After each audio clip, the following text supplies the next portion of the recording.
Muhammad. Before we begin, I just wanted to invite, if there's anyone who is more comfortable to be on a chair, please, we have some seats over there and some seats over here. As long as don't jump over on that side, should be fine. Alhamdulillah. As mentioned earlier, I'm just sitting in for Habib Kadim Sangaf, who's a very special scholar who has spent time doing calling people to Islam for many years now. We were told this afternoon that while he got delayed and he was in New Zealand doing the visa, the last minute visa they had to apply to come in here, while he was doing the biometrics. You heard the story, did you? Okay, so I'll tell.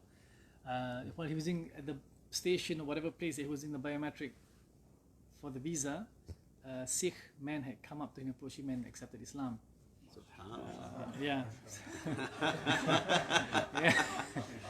It's so bizarre. So there's hikmah, there's wisdom. There's wisdom in his delay that he was there. Hopefully that we benefit from what that man has gained from our gathering over here. I don't have too much to say. I'll pass over to Sheikh Muhammad Ghailan. Just that I think a lot of people, I come from a Muslim majority country, and for the past 4 years I live in Yemen, again a Muslim majority country, so I don't have, whenever I come to Muslim minority countries, there's a lot of things I get to observe, and the fortunate positions we're in both types of countries. And I think it's easy for people from Muslim majority countries such as myself, and also perhaps born Muslims, to forget that the largest community of converts was actually during the time of the Prophet Muhammad ﷺ. That was in essence. So it's really a shortcoming if any other Muslims are short in fulfilling the rights to new Muslims.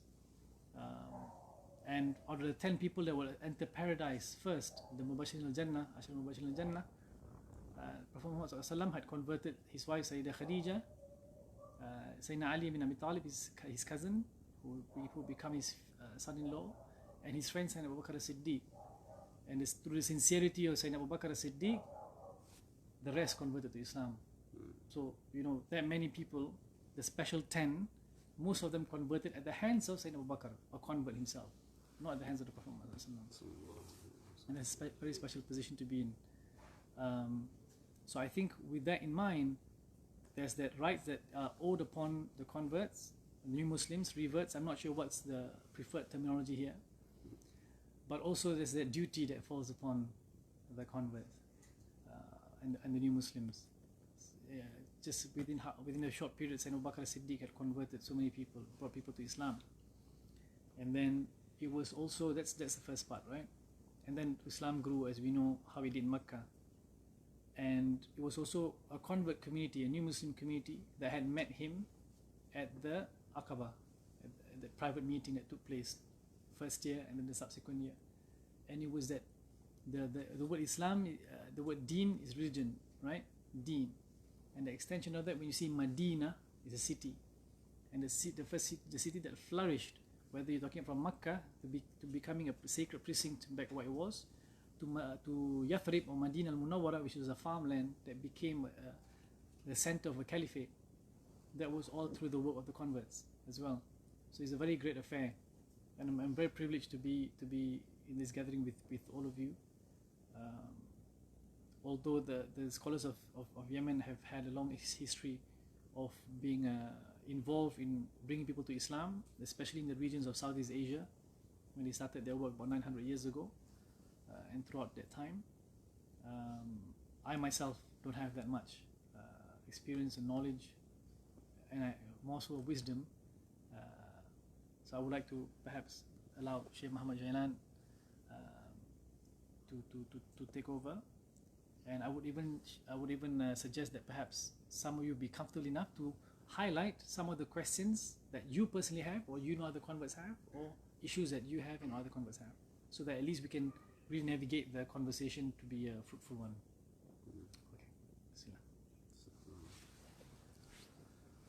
Okay. بسم الله الرحمن الرحيم الحمد لله رب العالمين والصلاة والسلام على سيدنا وحبيبنا محمد وعلى آله وصحبه أجمعين اللهم صل على سيدنا محمد الفاتح لما أغلق والخاتم لما سبق ناصر الحق بالحق والهادي إلى صراطك المستقيم وعلى آله حق قدره ومقداره العظيم. Alhamdulillah. As Sayyid Zain mentioned, we're just it's kind of a strange situation to be sitting in for Habib Qadhan. It's like, how can you sit in for Habib Qadhan? You're just merely kind of trying to, I don't know what we're trying to do, but alhamdulillah.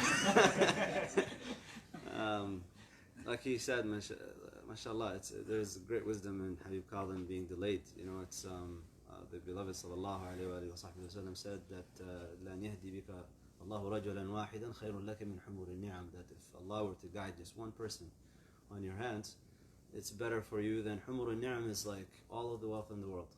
And so subhanallah, Habib Qadhan gets delayed so that he gets that blessing from Allah subhanahu wa ta'ala.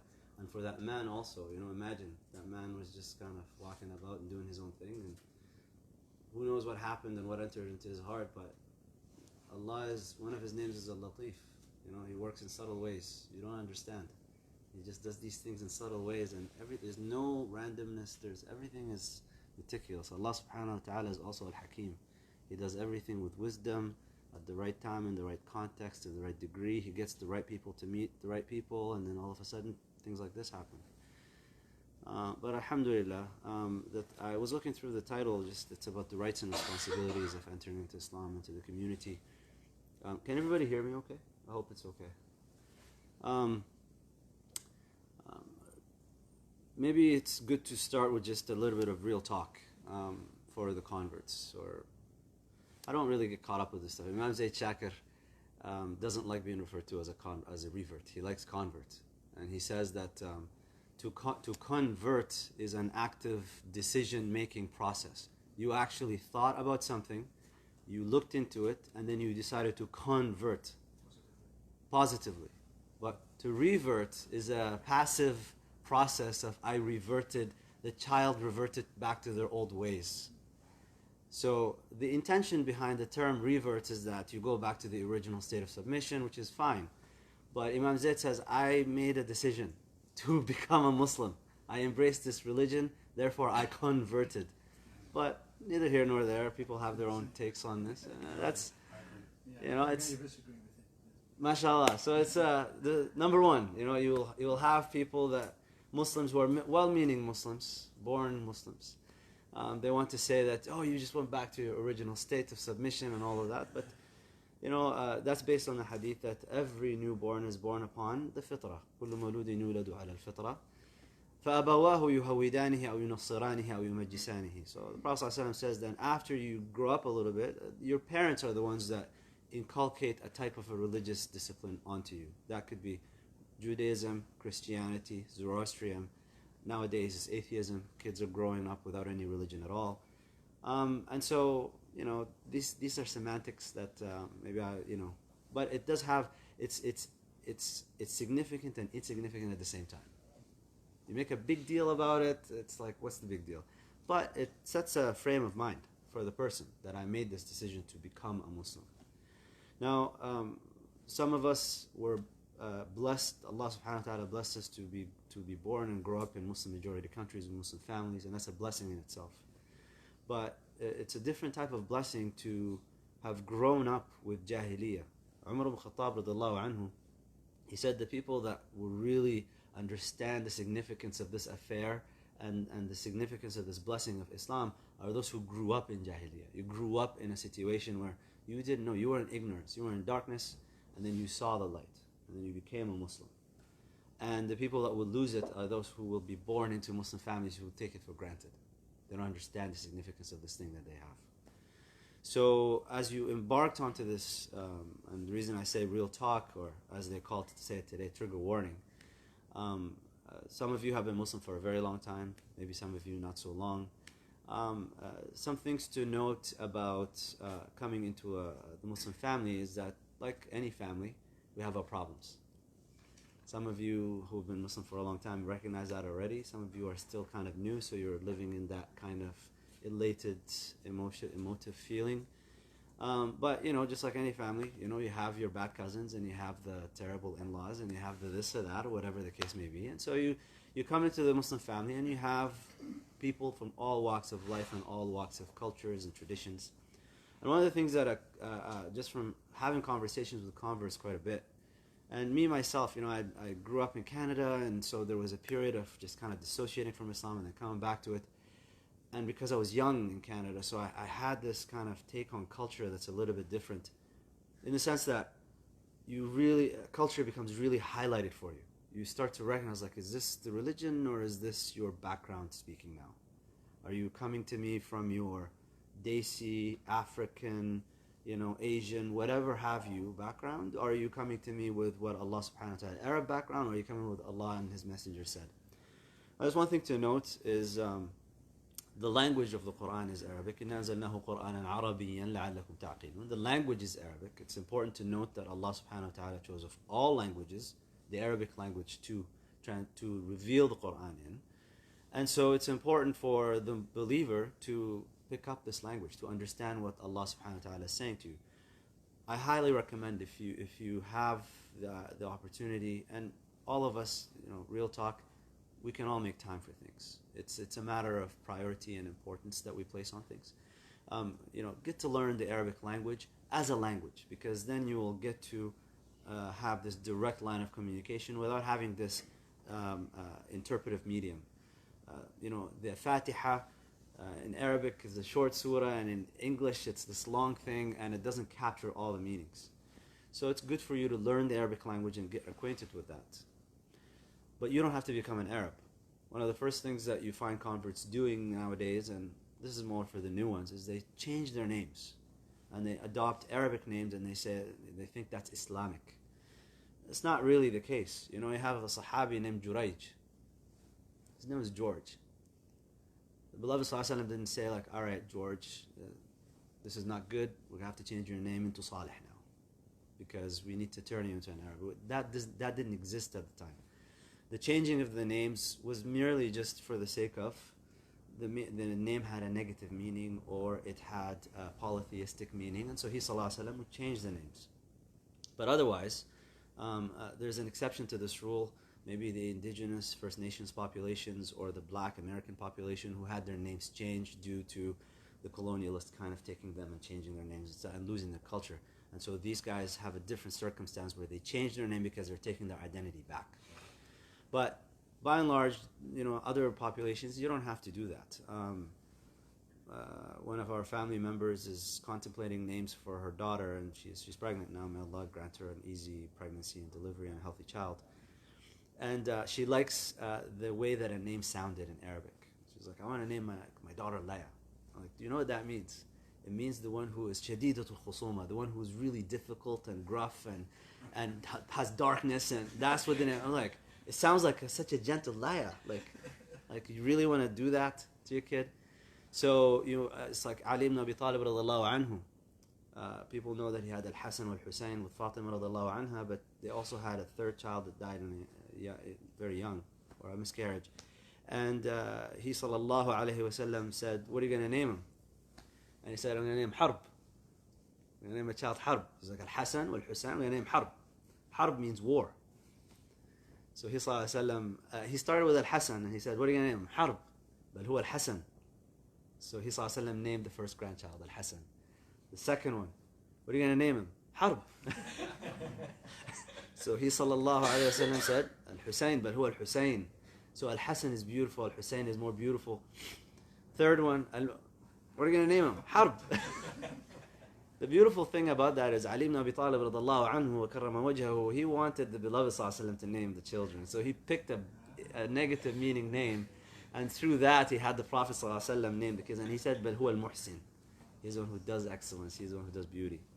So, number one, you might have people kind of pressuring you, Heather, you got to change your name from Heather into this. Heather is a flower. It's a beautiful kind of meaning name. So you don't have to change that. You have to embrace your culture.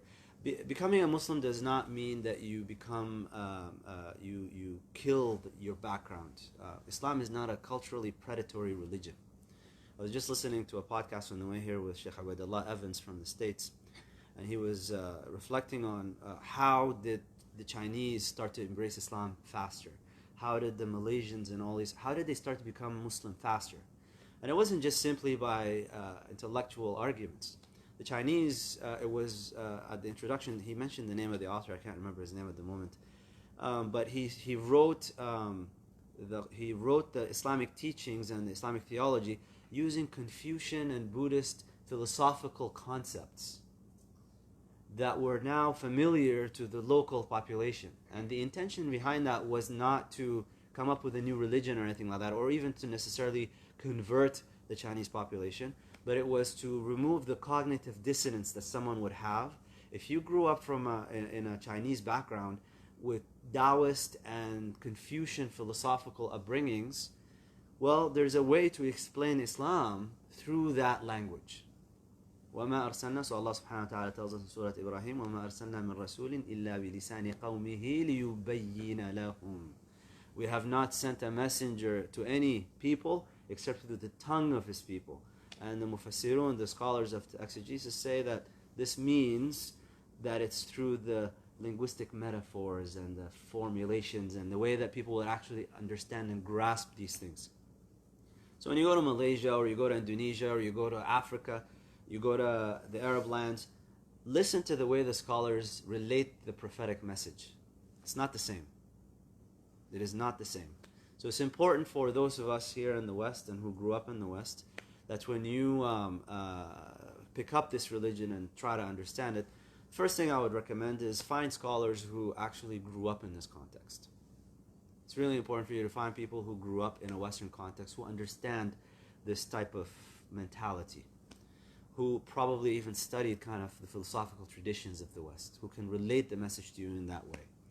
So in the West, I tell you, you have people like Sheikh Nuh Keller, you have Sheikh Hamza Yusuf, you have Imam Zaid Shakir, you have, for the black community, it's just Imam Zaid Shakir. He would relate the thing to you. I had a friend of mine telling me that he was sitting in a khutbah in the Bronx, I think it was, no, in Harlem, in New York, and he was relating, the Imam was relating the story of Musa alayhi salam,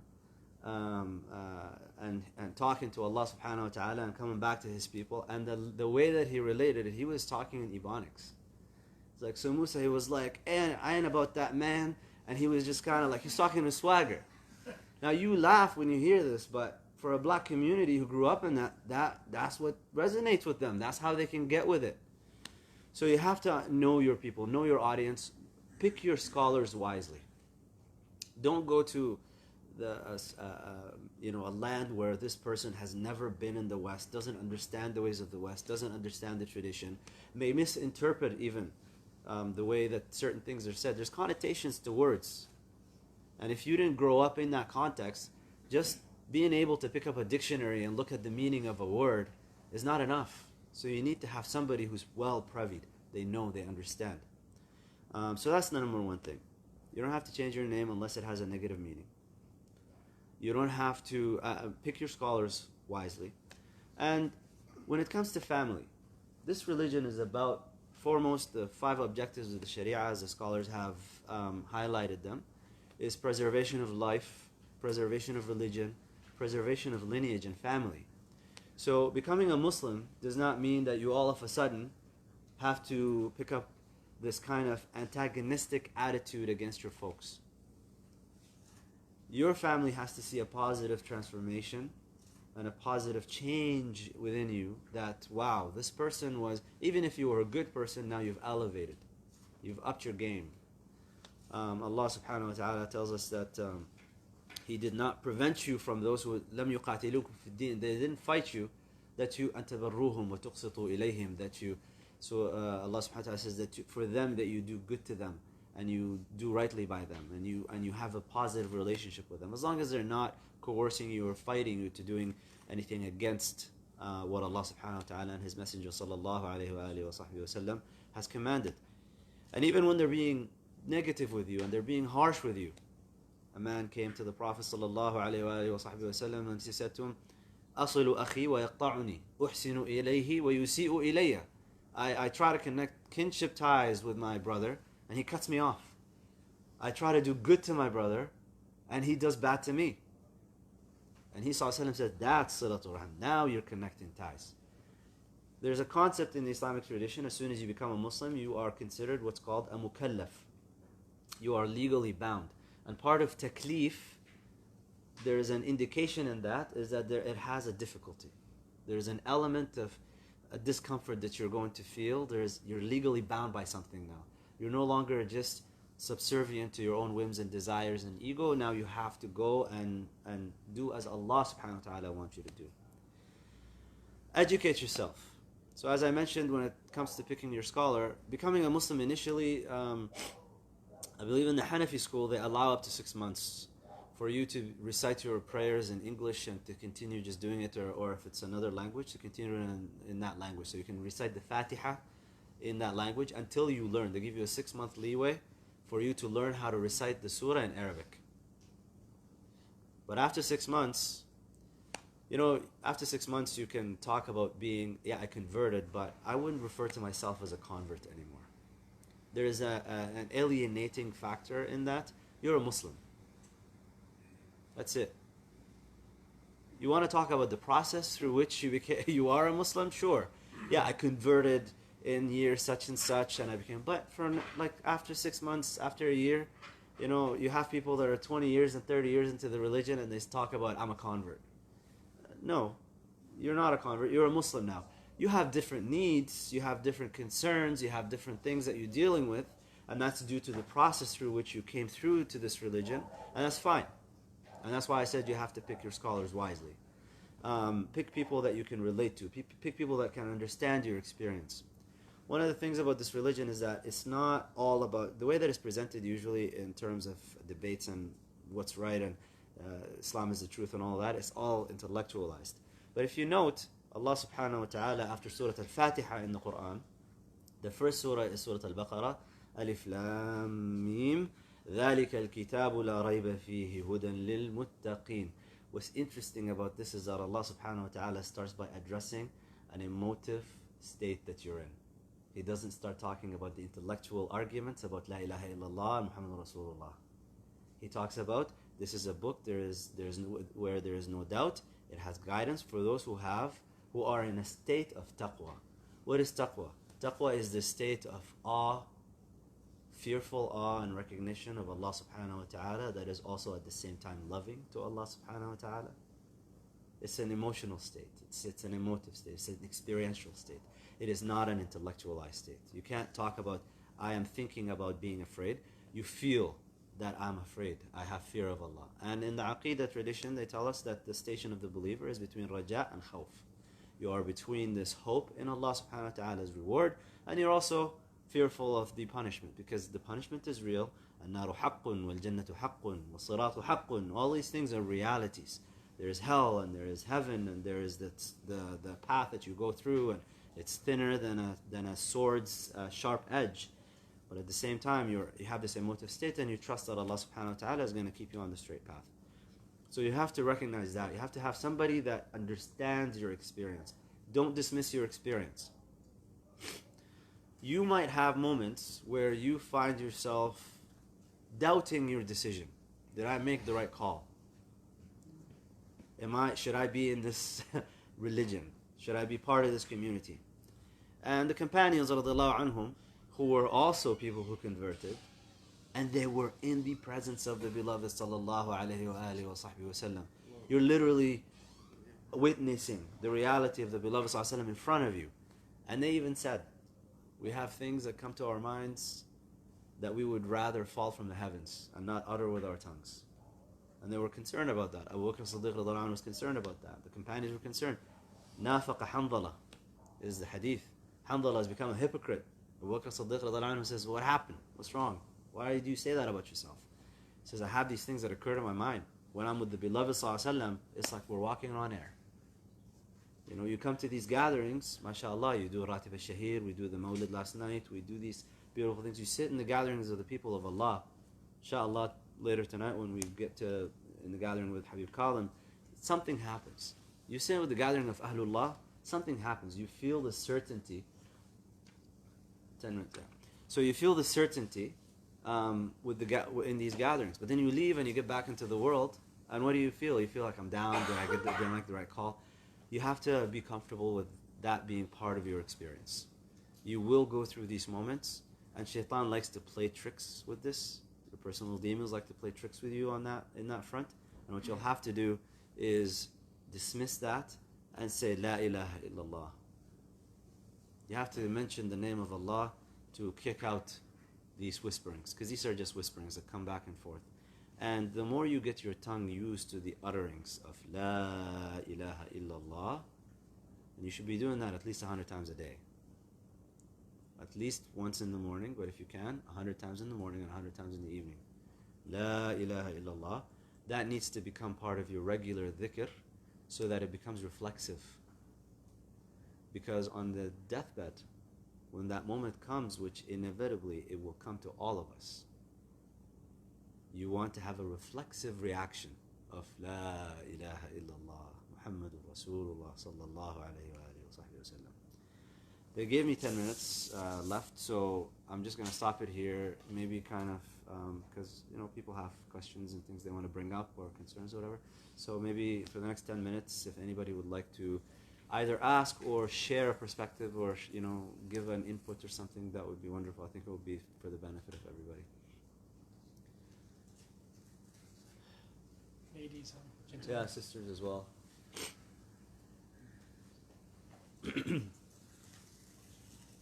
They're writing questions, mashallah. How are you doing? Assalamu alaikum.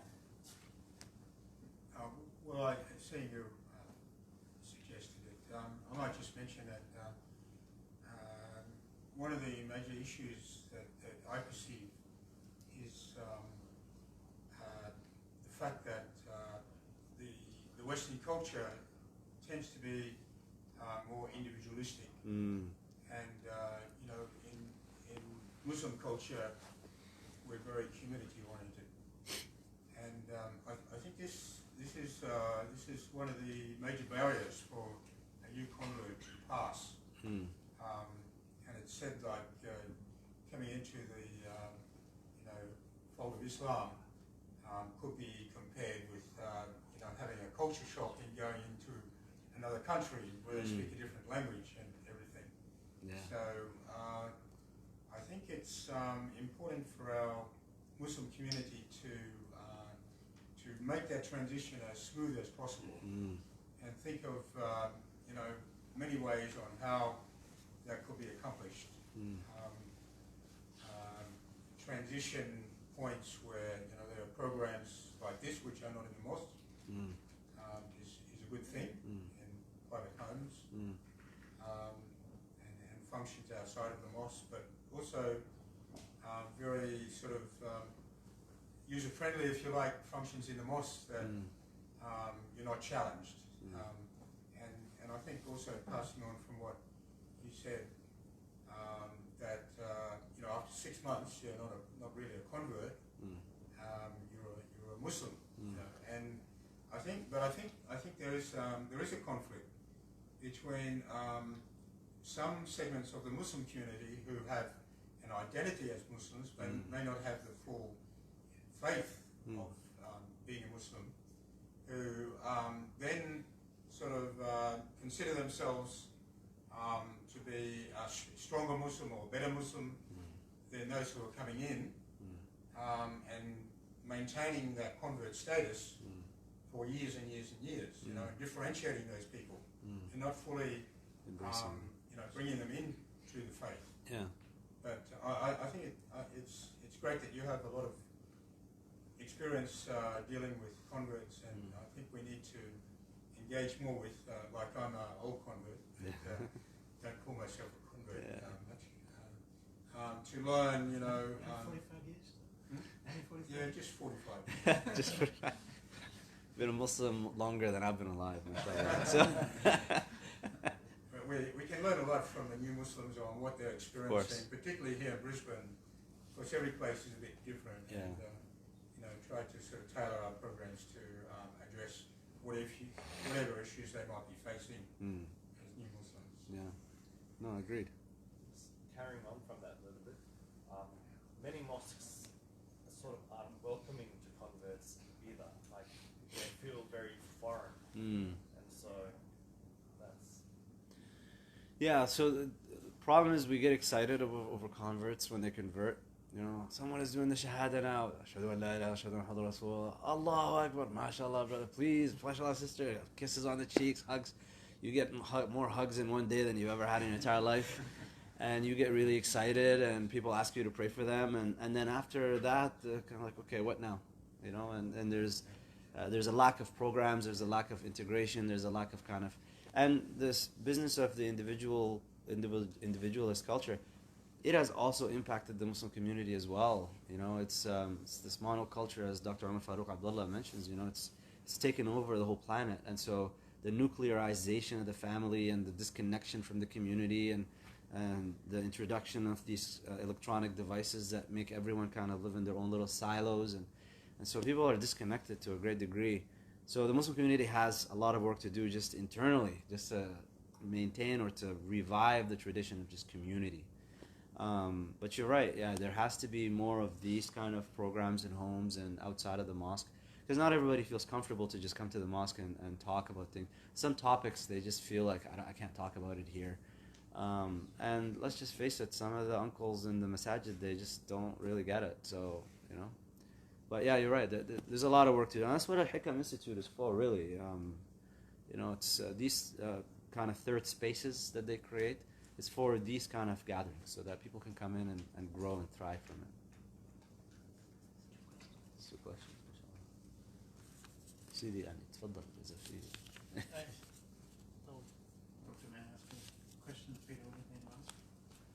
Okay. Let's just, because the sisters, just to do this kind of back and forth. I have a convert friend who recently converted and has been having a difficult time with her parents. Her parents have asked her to remove her hijab and leave Islam. How can she react to the situation in the best way? You have advice? I don't know. Any of the sisters can give advice on this?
Sahabi, who was that companion that said, there was a companion, I can't remember the name, his mother starved herself and she almost killed herself over it, and he said to her, I love you, but if you starved yourself to death and then came back to life and starved again, what's it? What? It's not Abu Hurairah.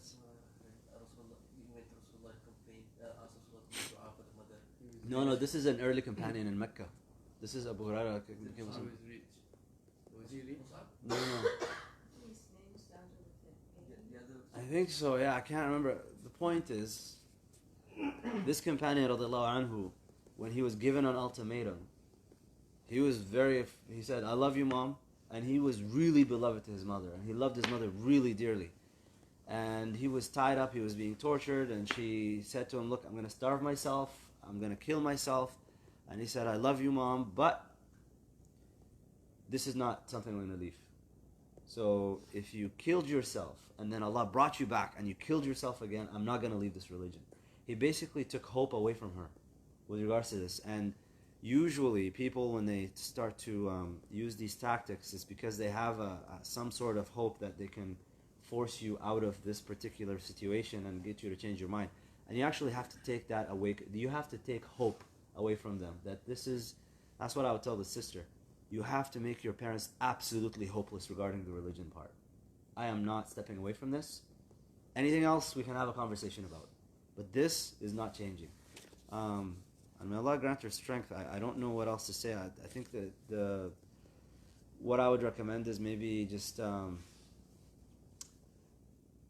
seekers guidance. I think they have a question similar to that online that she can look into and connect with the teachers there, because they have experience with these kind of situations and they can give her more insight.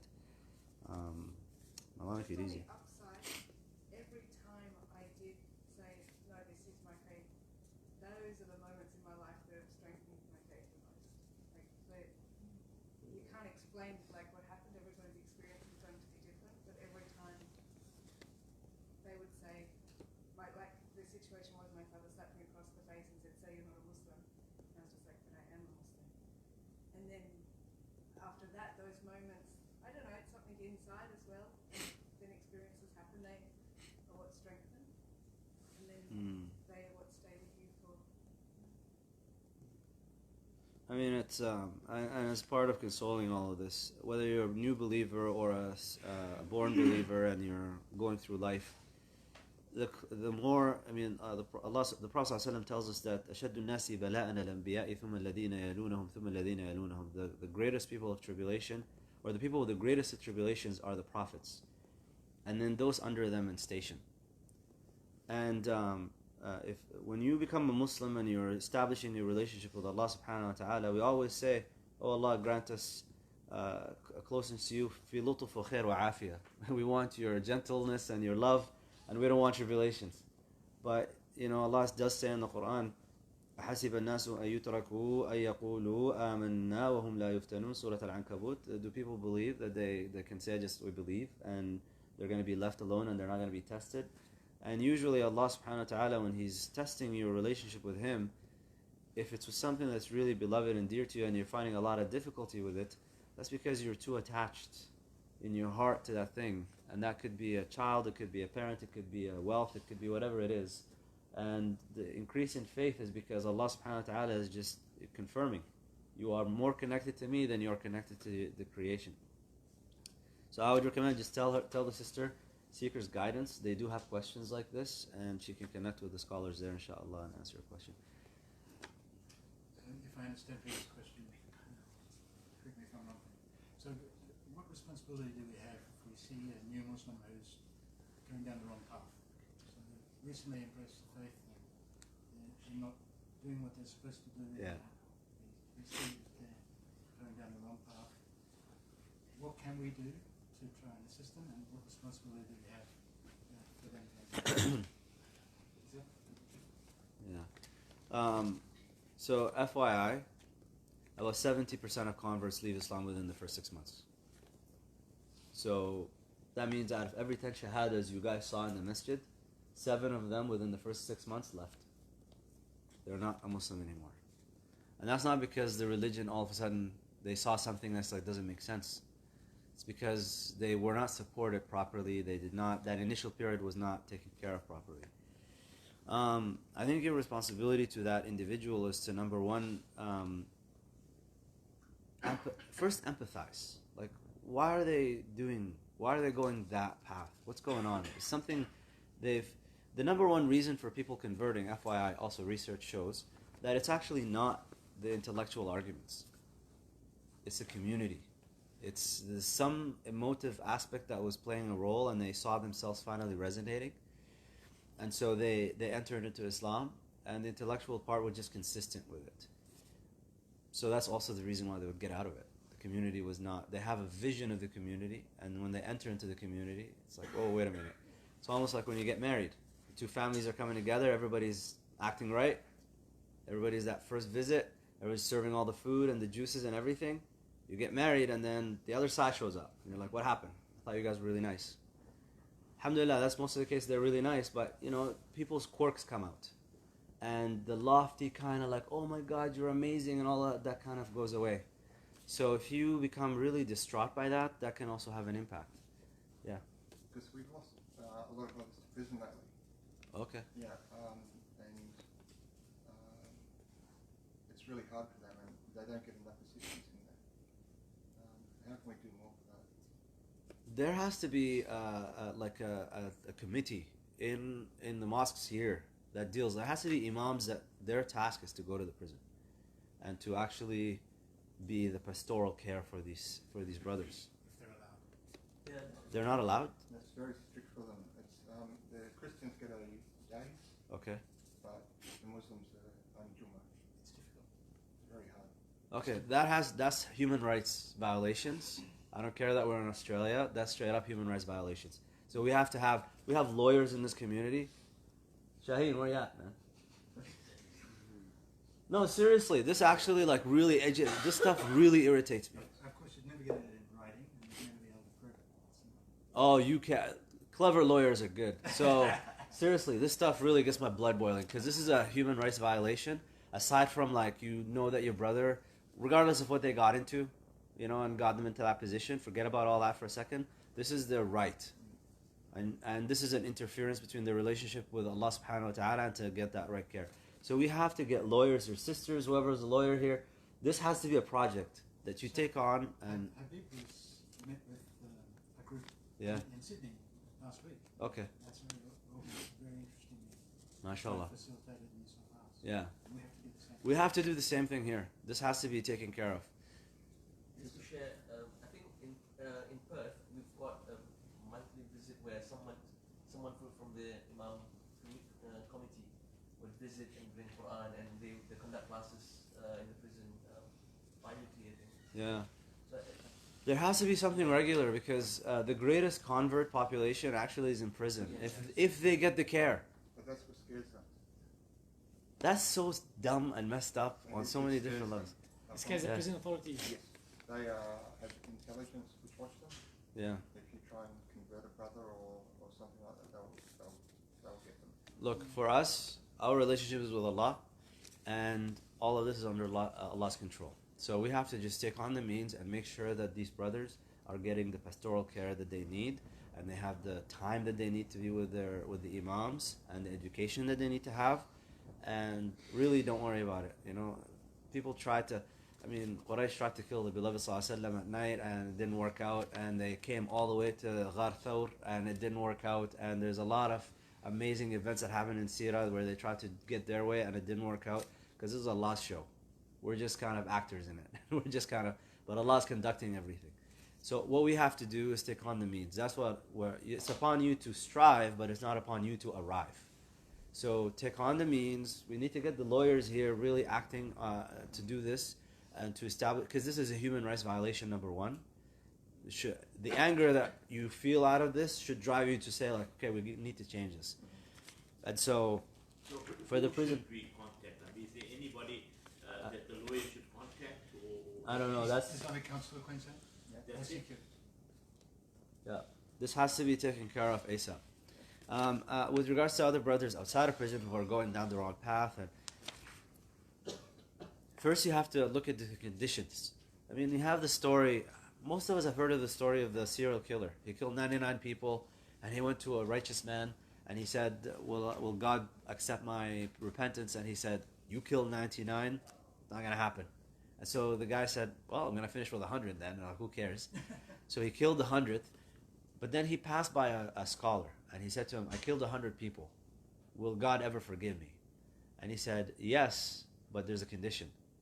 You have to get out of the city. Your context is toxic. You're in a situation that is forcing you down that path. So you have to change your context and move somewhere else and start anew. And on his path to the new city, it was his time, he died. And the angels fought because he was halfway through.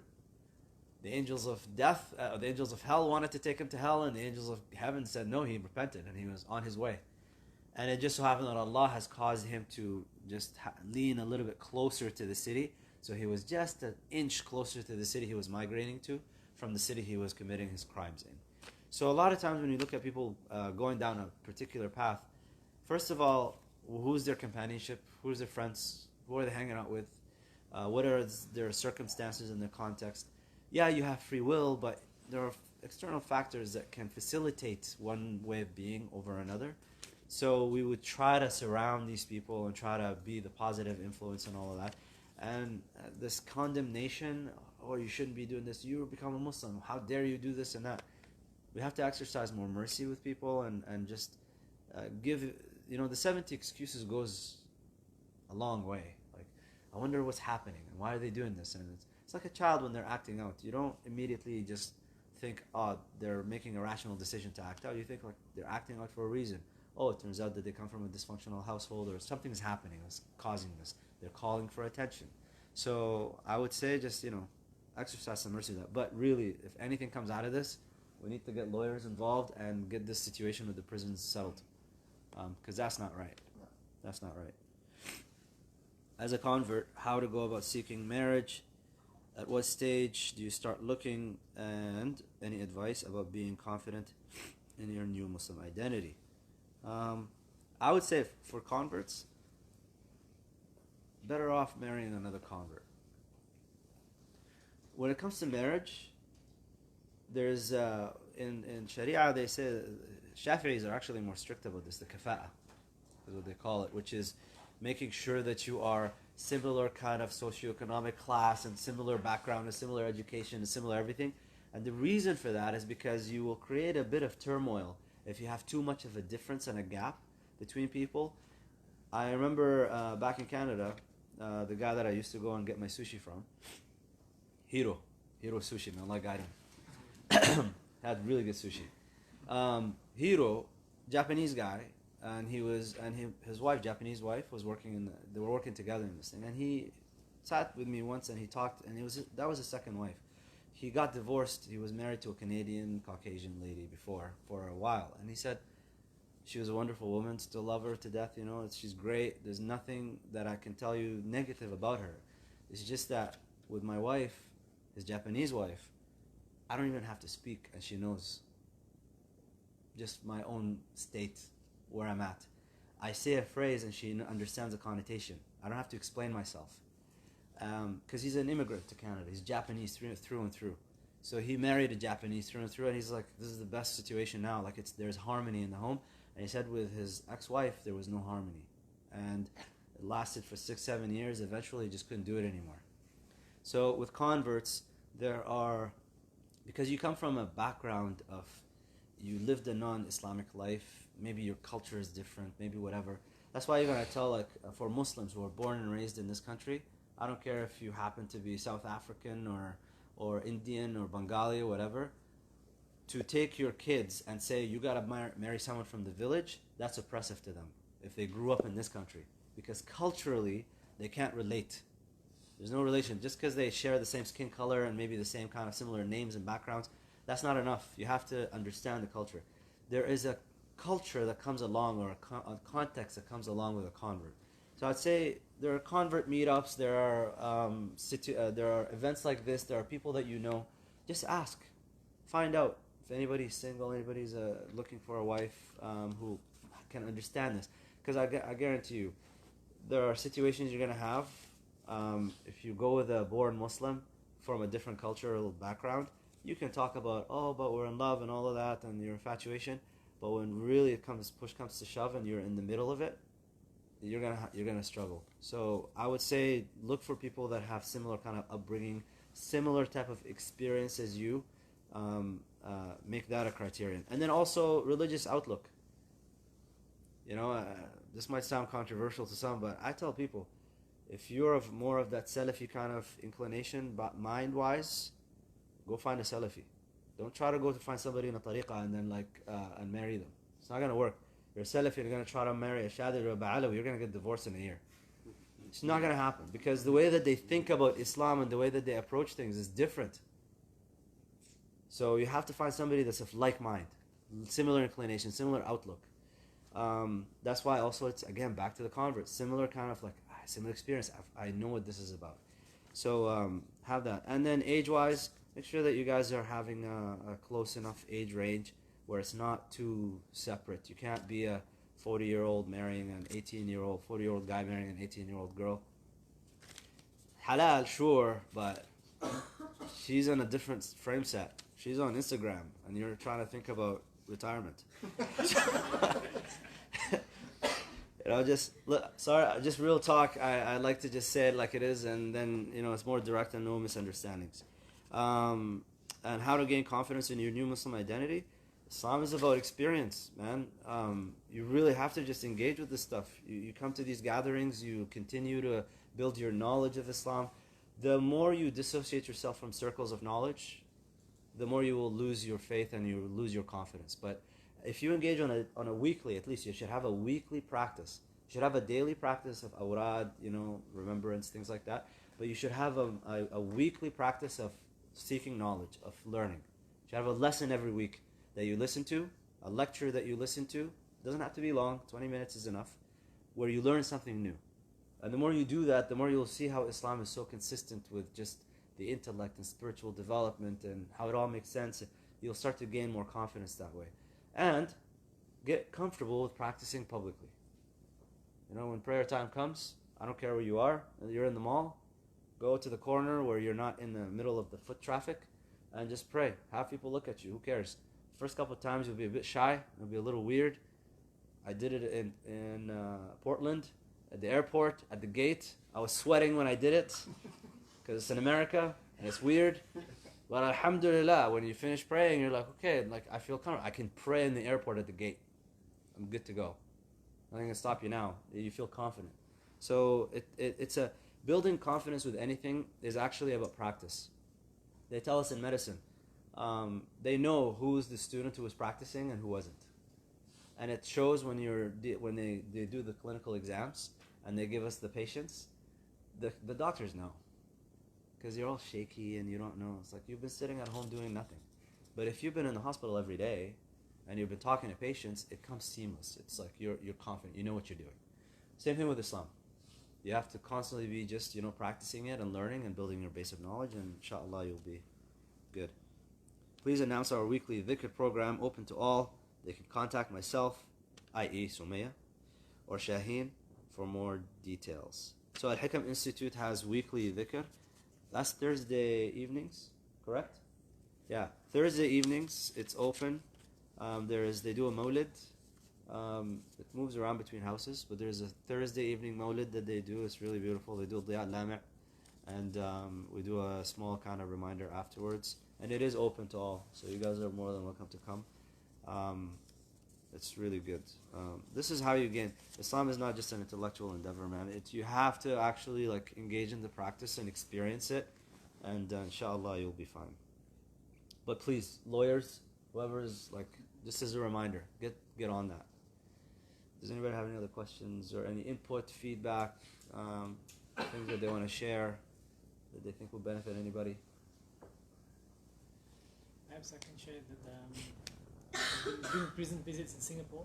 So I came back to a relative of mine in Singapore, and basically before I left, my second year, when I left Yemen, I asked my teacher, and it's a madrasa, strong with knowledge, dhikr and all these things in classes. We were supposed to be students of knowledge, albeit part-time and lazy. I asked the headmaster, Habib Omar, Habib Karim's teacher, what should I do when I go back to Malaysia for holidays? I was going to be there for 6 weeks. Should I teach, learn, or organize programs? My background is to organize things. And he kind of just dismissed all that. He didn't say it, but he kind of dismissed it. He said, ziyarah, visitations. And he said, go to people wherever they are. That means don't make a program and expect them to come to you, or don't invite someone to come to your house or to meet somewhere. If they're at home, you go to their home. If they're far away, you go far away. If they're in prison, you go. So that's what we did. And subhanAllah, he's out of prison now and he's struggling, and we're always in touch. Inshallah, he doesn't go in for the 4th time. Such is the situation. That's number one. Number two, with regarding to activism, something I was involved in quite actively before, is firstly is to observe what the other countries do to achieve from having no Jum'ah to having a Jum'ah. What was the process? Sometimes you don't want to, this can be consulted with lawyers again later, but as a strategy towards activism, first you want to start writing a letter, you want to bring up that point in a general conversation with prison authorities, and then if it doesn't work, and then you kind of bring up the conversation and escalate it. Even going through in a secular organization like Amnesty International is something that can help, but you don't want to jump on that too much too soon. Because as a start, private visitations can done, meaning the imam comes and visit those who are in prison that are still okay on a personal basis. So he's coming as a visitor who's a friend. And then ideally later imam comes in because he's sent by the prison. I think in Australia you have, in Sydney at least, there are some people who are employed by the prison system, and there are some people employed by the imam's board, and the prison system engages the board of imams. I think it's in Sydney. In Melbourne as well, I think Ahmad Uthman there has a friend who's about to get engaged in that sort of work in Melbourne. So there's, at least it's happening. Because I can't imagine what's the situation like in Malaysian prisons. That's the second point. The third point is that what was I talking about? Yeah. So I spoke. There was a lady that has spoken to about. She has this thing. They deal with dealing with trauma. So you have a lot of people who come back from wars in the West, and they struggle with, and they go to therapy and all that. It doesn't seem to work for some of them. So what some of them have found now, the doctors are using it. They're using the method of tremors and vibration. I'm not sure if you're familiar with that. So basically what they do is that maybe they might do an exercise. As a simulation, they might really strain, say, the thighs. And then after straining it, like really working it out, and then you try to get the person to do something and you find that the thighs cannot keep still.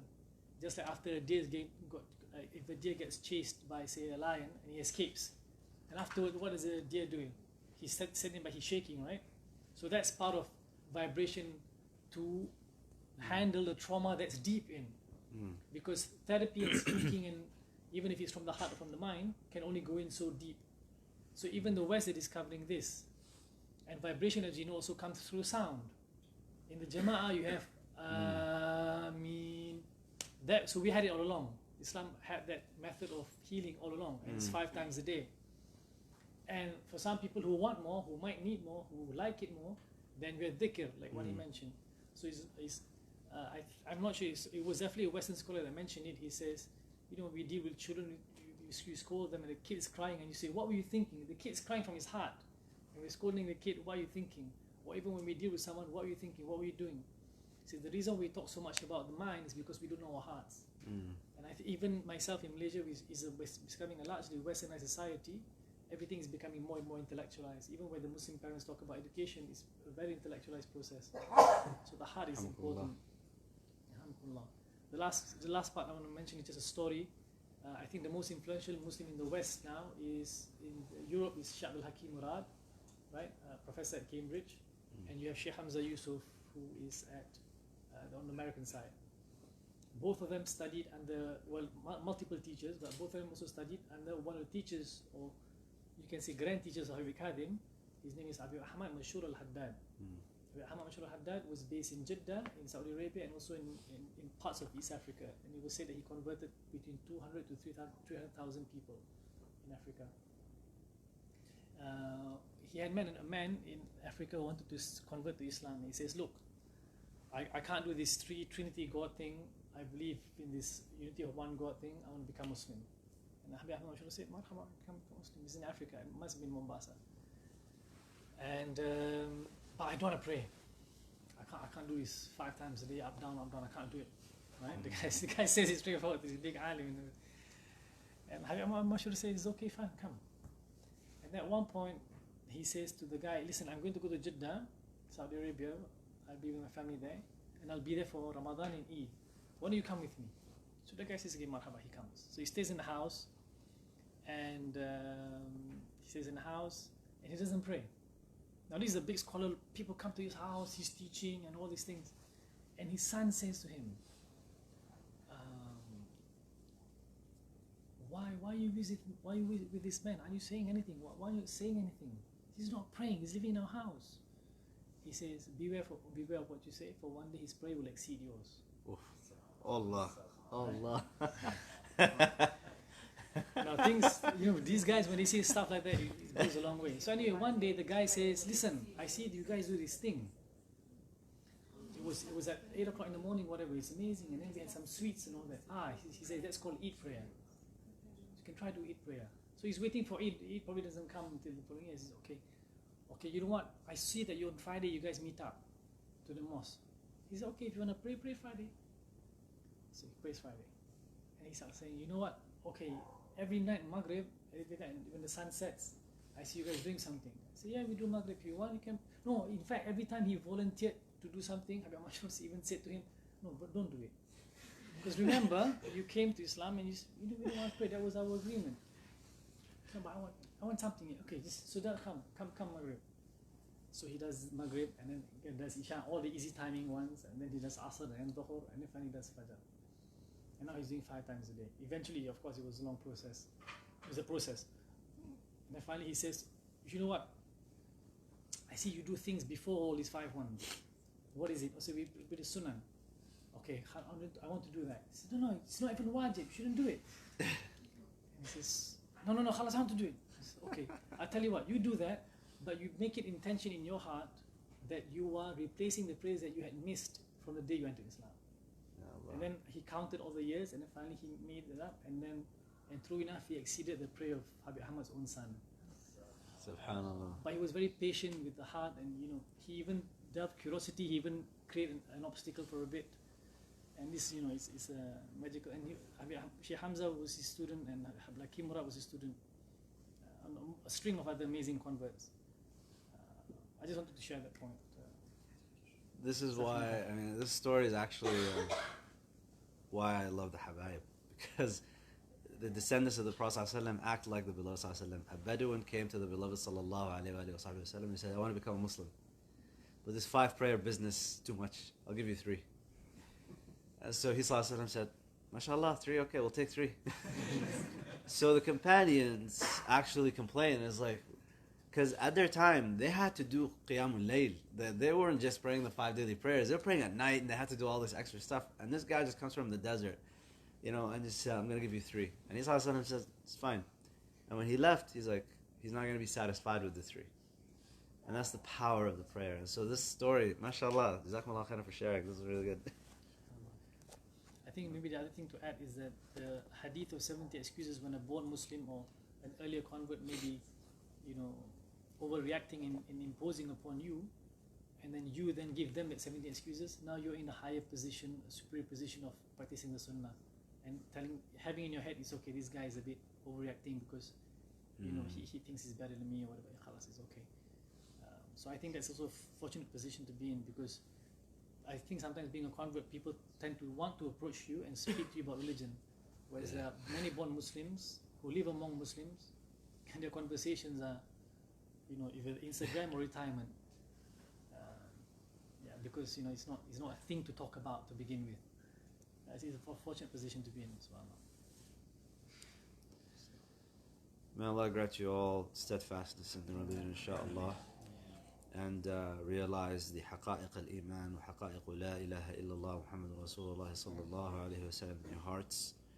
And may Allah subhanahu wa ta'ala increase the love of Allah and His Messenger sallallahu alayhi wa sallam in all of your hearts. And take away any doubts that you might have, and grant you the strength to be better Muslims every single day that passes, inshaAllah. And make our very last statement, قَوْلُ لَا إِلَهَ إِلَّا اللَّهُ مُحَمَّدُ رَسُولُ اللَّهِ صَلَّى اللَّهُ عَلَيْهِ وَآلِهِ وَصَحْبِهِ وَسَلَّمَ. If we said anything right, that's just from Allah subhanahu wa ta'ala's tawfiq, and anything wrong, that's just from our own nufus and our own selves. So please forgive us. If there's anything you guys want to say privately afterwards, you're more than welcome to, inshaAllah. But I think, I'm not sure what the timing is right now. I'm hoping. The Adhan is at 7 o'clock at Al-Haddad Masjid. What time is it now? Jamaat is 7. Jamaat is 10 to 7. What time is it now? Yeah, we could do Isha here Yeah, we can do Isha here, then we can go to Al-Haddad. and then go to the masjid. Okay.